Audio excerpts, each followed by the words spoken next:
Roland, të përshëndes, çfarë ka ndodhur, përse ky akt, ky veprim i rënd i babait ndaj djalit të tij?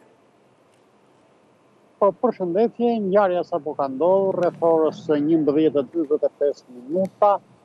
Më falë, 10:45 minuta, ngjarja ka ndodhur në fshatin Vreshtas, në bashkinë e Maliqit, ku një 45 vjeçar ka goditur me thik djalin e tij 15 vjeç.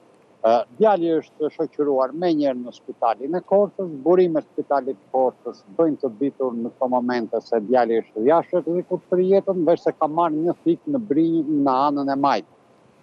Konfliktin midis babait dhe djalit nga sqarimet që i arrestuari 45 vjeçar Shpëtim Çuka ka dhënë në policinë e Maliqit është se grindja ka filluar pasi djali nuk donte të shkonte në shkollë, po vinte ai është shprehur përpara uniformave se djali nuk pranonte të shkonte në shkollë, e kalonte ditën duke luajtur me celular, grindja agravoi më tepër dhe siç u shpreh ai, unë kisha një biçak në dorë, pra, dhe godita atë.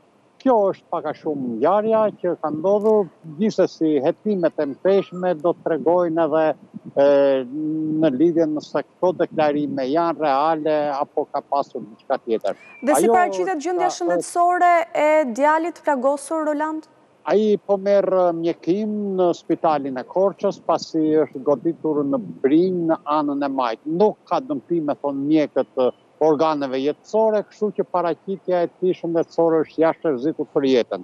Ai në këtë moment veç po merr mjekimin e duhur. Ndërkohë që nga minuta në minutë do të mbërrijnë në komisariatin e Maliqit edhe prokurori i gatshëm që është për këtë çështje dhe do të kemi detaje edhe të mëtejshme sa ju përket kësaj ngjarje që sapo ka ndodhur pra një orë më parë në fshatin Vreshtas, rreth 70 kilometër larg qytetit Korçës. Të falenderoj për të gjitha këto informacione që përcolla.